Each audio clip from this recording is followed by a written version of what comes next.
যুক্তরাষ্ট্র জুড়ে চলছে শীতকালীন ঝড় ফার্ন। চলতি মৌসুমের সবচেয়ে ভয়াবহ এই শীতকালীন ঝড়ে দেশটির অন্তত অর্ধেকের বেশি বাসিন্দাকে প্রভাবিত করেছে। আমেরিকার বিভিন্ন অঙ্গরাজ্যে 10 লাখেরও বেশি মানুষ বিদ্যুৎহীন হয়ে পড়েছে এবং 17,000-এর বেশি ফ্লাইট বাতিল করা হয়েছে।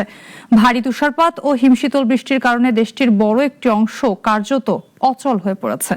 এই ঝড়ে এখন পর্যন্ত 11 জনের মৃত্যুর খবর পাওয়া গেছে।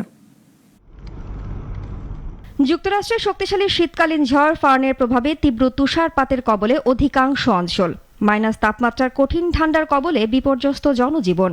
দেশটির আবহাওয়া কর্তৃপক্ষ জানিয়েছে, তীব্র তুষারপাত অন্তত সপ্তাহ জুড়ে অব্যাহত থাকতে পারে।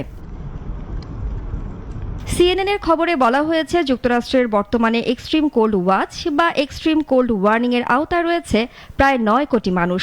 যেসব এলাকা বিদ্যুৎহীন হয়ে পড়েছে, তারা সবচেয়ে বেশি ঝুঁকির মুখে পড়তে পারেন। বরফ জমে ব্যাপক ক্ষয়ক্ষতি হয়েছে মিড আটলান্টিক ও দক্ষিণাঞ্চলে। তীব্র তুষার ঝড়ের কারণে 10 লাখেরও বেশি মানুষ বিদ্যুৎহীন হয়ে পড়েছেন।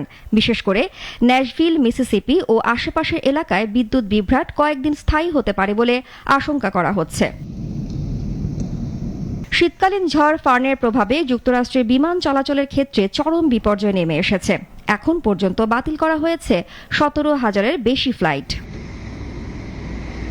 প্রতিকূল আবহাওয়ার কারণে বড় বড় শহরের স্কুলগুলোতে ক্লাস বাতিল করা হয়েছে, অনলাইনে নেওয়া হচ্ছে ক্লাস। মার্কিন আবহাওয়াবিদরা বলছেন, প্রায় 21 কোটি মানুষ শীতকালীন আবহাওয়া সতর্কতার আওতায় রয়েছে।